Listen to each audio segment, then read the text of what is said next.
ನೀವು ನಟರಾಜ್ ಗೌಡ್ರೆ with all the respect ನೀವು ಮಾತನಾಡ್ತಿದ್ದೀರಪ್ಪ, ನಿಮಗೆ ಕಾಳಜಿ ಇದೆ. ನಿಮ್ಮ ಪಕ್ಷದ ಮುಖ್ಯಮಂತ್ರಿಗಳು, ಉಪಮುಖ್ಯಮಂತ್ರಿಗಳು, ಸಚಿವರು ಎಲ್ಲಿ ಮಾತನಾಡ್ತಿದ್ದಾರೆ? ಇವಾಗ ಹೇಳಿ. ಇವಾಗ ಮೂಡ, ವಾಲ್ಮೀಕಿ ಅದನ್ನ ಖಂಡಿಸಿ ನಡೆಸ್ತಾ ಇರುವ ಸಮಾವೇಶಗಳು, ನೀವೆಲ್ಲಿದ್ದೀರಿ? ಜನರ ಕಡೆ ಕಾಳಜಿ, ಜನರ ಕಡೆಗೆ ನಿಮ್ಮ ಆಲೋಚನೆಗಳು ಎಲ್ಲಿದೆ ನಿಮ್ಮ ಪಕ್ಷದಲ್ಲಿ? ಕಳೆದ 15 ದಿನದಲ್ಲಿ ಮುಖ್ಯಮಂತ್ರಿಗಳು, ಉಪಮುಖ್ಯಮಂತ್ರಿಗಳು ದೆಹಲಿಗೆ ಹೋಗಿ ಪ್ರಧಾನಮಂತ್ರಿಗಳನ್ನ ಮೀಟ್ ಮಾಡಿ, ಗೃಹ ಸಚಿವರನ್ನ ಮೀಟ್ ಮಾಡಿ, ಅರ್ಥ ಸಚಿವರನ್ನ ಮೀಟ್ ಮಾಡಿ, ನಮಗೆ ರಾಜ್ಯಕ್ಕೆ ನಮ್ಮ ಅನುದಾನ ಕೊಡಿ, ನಮ್ಮ ಪಾಲನ್ನ ಕೊಡಿ ಅಂತ ಕೇಳ್ಕೊಂಡು ಬಂದಿದ್ದಾರೆ. ಆ ಕೆಲಸ ಅಂದ್ರೆ ಇಲ್ಲಿನ ಬಿಜೆಪಿಯ ಆರೋಪಕ್ಕೆ ಏನು ಹೋರಾಟ ನಾವು ಕೊಡಬೇಕು, ರಾಜಕೀಯ ಹೋರಾಟ ಯಾವ ರೀತಿ ಕೊಡ್ಬೇಕು ಅದು ಕೊಡ್ತೀವಿ, ಕಾನೂನಾತ್ಮಕ ಹೋರಾಟ ಏನ್ ಮಾಡ್ಬೇಕು ಅದು ಮಾಡ್ತೀವಿ. ಆದ್ರೆ ಆಡಳಿತದಲ್ಲಿ ಯಾವತ್ತೂ ಕಾಂಪ್ರಮೈಸ್ ಇಲ್ಲ. ಆ ಕೆಲಸವನ್ನ ಮಾನ್ಯ ಸಿದ್ದರಾಮಯ್ಯನವರು, ಮಾನ್ಯ ಡಿ ಕೆ ಶಿವಕುಮಾರ್ ಮಾಡ್ತಾವ್ರೆ. ಆದ್ರೆ 19 ಜನ ಬಿಜೆಪಿಯ ಸಂಸದರು, ಜೆಡಿಎಸ್ ಸಂಸದರು ಇರಲ್ಲ, ನಾಪತ್ತೆ ಆಗಿದ್ದಾರೆ, ನಿಷ್ಕ್ರಿಯ ಆಗಿದ್ದಾರೆ, ರಾಜ್ಯಕ್ಕೆ ಅನ್ಯಾಯ ಮಾಡ್ತಾ ಇದ್ದಾರೆ. ಅದು ನಿಜವಾದ ಘೋರ ಅಪರಾಧ. ಸ್ಕ್ಯಾಂಡಲ್ಸ್ ಆಚೆ ಬಂದ ಮೇಲೆ ಇಲ್ಲೂ ಕೂಡ ಇದಿಲ್ಲ, ಆಡಳಿತನೇ ನಡೀತಾ ಇಲ್ಲ, ಹೌದಲ್ವಾ? ಬಹಳ ಕ್ಲಿಯರ್. ನೀವು ವಿಧಾನಸೌಧಕ್ಕೆ ಹೋಗಿ ನೋಡಿ, ಬರೀ ಇದ್ರ ಬಗ್ಗೆನೇ ಚರ್ಚೆ, ಇದ್ರ ಬಗ್ಗೆನೇ ಚರ್ಚೆ. ಇವರ ಅಧಿಕಾರಿಗಳು ಕೂಡ ಕೆಲಸ ಮಾಡ್ತಾ ಇಲ್ಲ. ಸಿದ್ದರಾಮಯ್ಯ ಉಳಿತಾರೋ ಇಲ್ವೋ? ಕೊಪ್ಪಳಕ್ಕೆ ವಿಜಯನಗರಕ್ಕೆ ಹೋಗ್ಬೇಕಾಗಿದ್ದ ಸಿದ್ದರಾಮಯ್ಯನವರು ಅದನ್ನ ಕ್ಯಾನ್ಸಲ್ ಮಾಡ್ಕೊಂಡು ಮೈಸೂರಿನಲ್ಲಿ ಸಮಾವೇಶ ಮಾಡಕ್ ಹೋಗಿದ್ರು. ಒಂದು ದಿನ ಸಮಾವೇಶ ಸರ್ 2 ದಿನ ಮುಂಚೆ ಹೋಗಿದ್ರು ಮೈಸೂರಿನಲ್ಲಿ ಸಮಾವೇಶಕ್ಕೆ. 2 ದಿನ ಅಂದ್ರೆ 4 ದಿನ ಅಧಿಕಾರಿಗಳ ಮೀಟಿಂಗ್ ಗಳನ್ನ ಮಾಡಿದ್ರು, ಸಭೆಗಳನ್ನ ಮಾಡಿದ್ರು, ಸಭೆಗಳನ್ನ ಮಾಡಿದ್ರು. ಆದ್ರೆ ಒಂದು ದಿನ ಮಾತ್ರ ಸಭೆಗೆ ಹೋಗಿದ್ದಾರೆ. ದಿನೇಶ್ ಜಿ, ಜನ ವೋಟ್ ಹಾಕಿ ಮುಖ್ಯಮಂತ್ರಿಗಳು, ಉಪಮುಖ್ಯಮಂತ್ರಿಗಳು ಕೆಲಸ ಮಾಡ್ತಾ ಇದ್ದಾರೆ, ವಿರೋಧ ಪಕ್ಷದವರು ನಾಪತ್ತೆ ಆಗಿದ್ದಾರೆ. 19 ಜನ ಸಂಸದರಂತೂ ಯಾವಾಗಲೂ ನಿಷ್ಕ್ರಿಯ ಮತ್ತು ನಾಪತ್ತೆ. ಆಯ್ತು ದಿನೇಶ್ ಜಿ, ಜನ ವೋಟ್ ಹಾಕಿ 135 ಶಾಸಕರನ್ನ ಗೆಲ್ಲಿಸಿ ಕಳಿಸಿದ್ದು ಒಂದು ಸುಭದ್ರವಾದ ಆಡಳಿತ ನಡೆಸಲಿ ಅಂತ ಹೇಳಿ.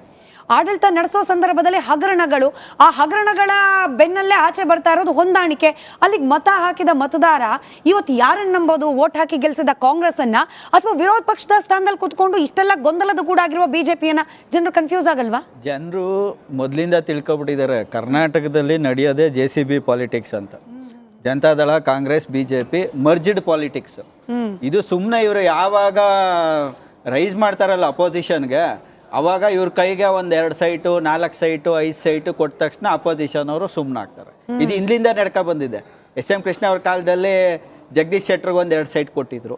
ಈಗ BJP ಟೈಮಲ್ಲಿ ಸಿದ್ದರಾಮಯ್ಯವ್ರಿಗೊಂದು 14 ಸೈಟ್ ಕೊಟ್ಟರು.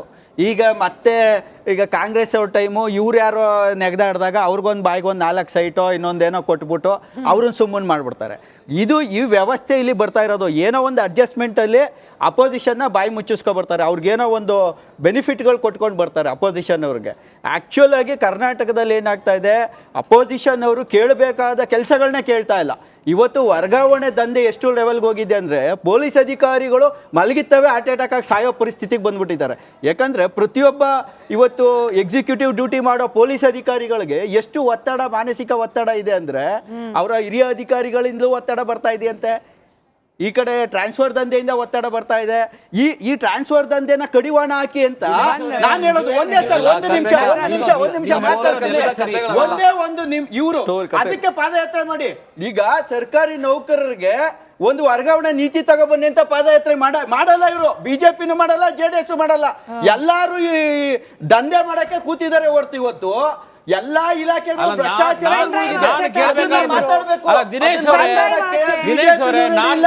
ಕಾಂಗ್ರೆಸ್ ರೆಡಿ ಇಲ್ಲ, JDS ರೆಡಿ ಇಲ್ಲ.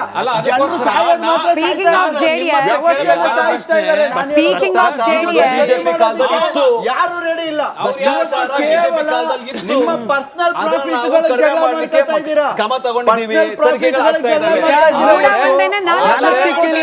ಅವನ್ ತಿಂದ ನಾನ್ ತಿಂದೆ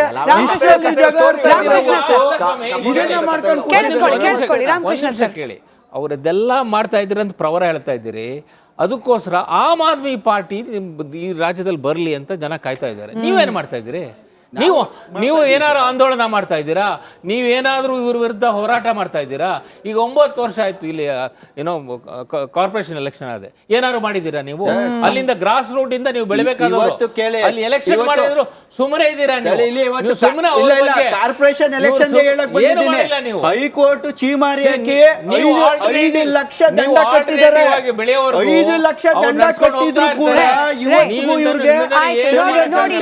ಎಲೆಕ್ಷನ್ ಮಾಡೋದಕ್ಕೆ ದಿನೇಶ್ ಜಿ ನಿಮಗೆ ಸುವರ್ಣಾವಕಾಶ ನಿಮ್ಮ ಪಕ್ಷಕ್ಕಪ್ಪ. ಇವಾಗ JDS ಬಿಜೆಪಿ ತನ್ನದೇ ಆದ ಆಂತರಿಕ, JDS ನನಗೆ ಗೊತ್ತಿಲ್ಲ, ಓವರ್ ಡಿಪೆಂಡೆನ್ಸಿ ಇದೆಯಾ JDS ನಲ್ಲಿ, ಅದಕ್ಕೆ ಪರ್ಯಾಯವಾಗಿ ಬೆಳಿಬಹುದು ನಿಮ್ಮ ಪಕ್ಷ ಅನ್ನೋ ಆಂಗಲ್ ಇದೆ.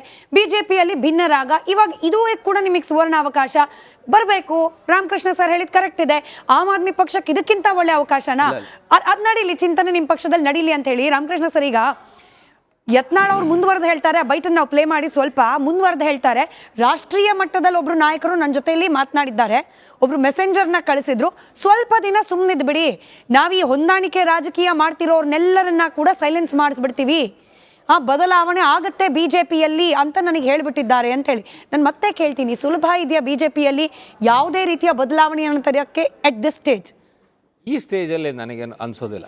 ಯತ್ನಾಳ್ ಅವರು ಭಾಳ ಮಾತಾಡ್ತಾರೆ ಆ್ಯಂಡ್ ಅವರ ಸ್ಟೇಟ್ಮೆಂಟ್ಗಳನ್ನು you have to take it with a pinch of salt.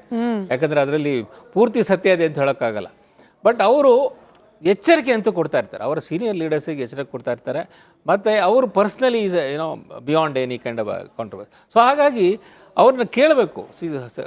High command ಕರೆದುಬಿಟ್ಟು ಯಾಕೆ ನೀವು ಇಷ್ಟದ್ರ ಬಗ್ಗೆ ವ್ಯಗ್ರರಾಗಿದ್ದೀರಾ, ಏನು ನಡೀತಾ ಇದೆ ಅಂತ ಅವ್ರಿಗೊಂದು ಅವಕಾಶ ಇತ್ತು. ಆ್ಯಕ್ಚುಲಿ ಅವರನ್ನೇ ಅಪೋಸಿಷನ್ ಲೀಡರ್ ಮಾಡ್ಬೋದಾಯ್ತು. ಅಪೋಸಿಷನ್ ಲೀಡರ್ ಮಾಡಿದರೆ he would have given a good this thing to ಸಿದ್ದರಾಮಯ್ಯನವರಿಗೆ ಕಾಂಪಿಟೇಷನ್ ಕೊಡ್ತಾಯಿದ್ರು. ಅವ್ರಿಗೆ ಸ್ಥಾನಗಳು ಸಿಗಬೇಕಾಯ್ತು, ಸ್ಥಾನಮಾನ ಸಿಕ್ಕಿಲ್ಲ.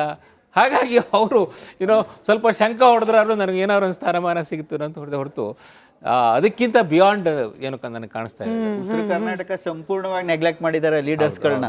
ಗೊತ್ತಿಲ್ಲ, ಕೇವಲ ದಕ್ಷಿಣ ಕರ್ನಾಟಕದ ಲೀಡರ್ಸ್ಗಳು ಮಾತ್ರ, ಯಾಕಂದ್ರೆ ಅವ್ರ ಹತ್ರ ಹಣ ಇದೆ, ಒಂದು ಸಮುದಾಯದ ಓಟೇ ಬೇಡ ನಮ್ಗೆ ಅನ್ನೋರನ್ನ ಒಂದು ಪಕ್ಷದ ಅಧ್ಯಕ್ಷರನ್ನಾಗಿ ಮಾಡಿಬಿಟ್ರೆ, ಬಿಜೆಪಿ ಮೇಲೆ ಆಲ್ರೆಡಿ ಒಂದ್ ಸ್ವಲ್ಪ ಅಲಿಗೇಷನ್ ಇದೆ, ಅಂದ್ರೆ ಒಂದು ಸಮುದಾಯದ ಪರ ಒಂದು ಸಮುದಾಯದ ವಿರುದ್ಧ ಅನ್ನೋ ರೀತಿಯಲ್ಲಿ.